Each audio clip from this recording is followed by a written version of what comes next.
মুসলমান হয়েও কি কেউ অন্য ধর্ম নিয়ে গবেষণা করতে পারে? মুসলমান হওয়ার পর যদি অন্য কোনো ধর্ম নিয়ে কেউ গবেষণা করতে চায়, সেটা করতে পারে, নির্ভর করে তার উদ্দেশ্য কি এবং সেটার জন্য সে উপযুক্ত ব্যক্তি কিনা। কারণ কেউ যদি বিষাক্ত সাপ ধরে তার বিষ দিয়ে মেডিসিন তৈরি করতে চায় বা কোনো উপকারী কিছু করতে চায়, তাহলে তো এ বিষয়ে তাকে এক্সপার্ট হতে হবে, না হলে সে ভালো কিছু করার উদ্দেশ্যে করতে গেলেও উল্টা বরং বলে সে নিজেই শেষ হয়ে যাবে।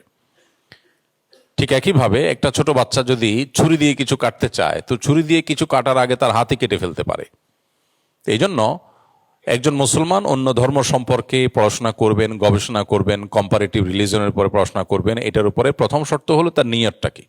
তার নিয়ত যদি হয় ইসলামের শ্রেষ্ঠত্ব এটাকে প্রমাণ করা, দাওয়ার জন্য সেটা করে, তাহলে ঠিক আছে।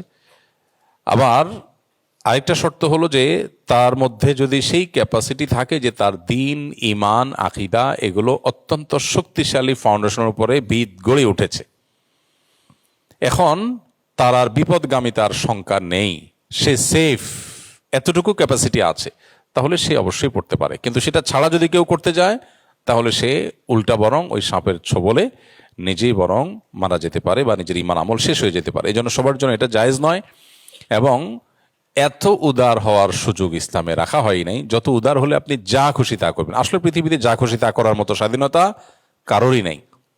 এটা মিথ্যা কথা যে অমুক ইজমে, অমুক মতবাদে মানুষের এই স্বাধীনতা দেওয়া আছে, ওই স্বাধীনতা দেওয়া আছে বা পূর্ণ স্বাধীনতা দেওয়া আছে। পরিপূর্ণ বা শতভাগ স্বাধীন বলতে কিছু নেই।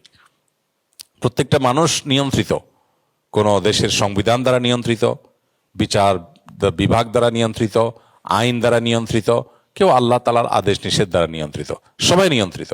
নিয়ন্ত্রণের বাইরে পৃথিবীতে কোনো মানুষ নেই। মানুষ যা খুশি তা করবে এরকম কোনো সিস্টেম পৃথিবীর কোনো সমাজে কোনো মানুষের জন্যই নেই। এখন কেউ নিয়ন্ত্রিত মানুষের প্রচলিত আইন সংবিধান দ্বারা, আর কেউ নিয়ন্ত্রিত আল্লাহ রাব্বুল আলামিনের আদেশ নিষেধ দ্বারা। পার্থক্য এতটুকু, সবাই গোলাম।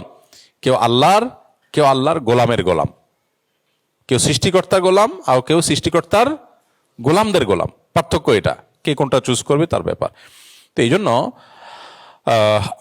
আমাদের অতি উদারতার সুযোগ নেই, বরং আমার দিন ইমান যদি মজবুত হয়ে যায় তারপর আমি অন্য বিষয়ে জানতে পারি, অন্যদের ধর্ম সম্পর্কে জানতে পারি এবং সেটার ফলে আমার ইমান আরো মজবুত হবে, আমি মানুষকে দাওয়ার কাজে সেটা ব্যবহার করতে পারবো, সেই জন্য ঠিক আছে।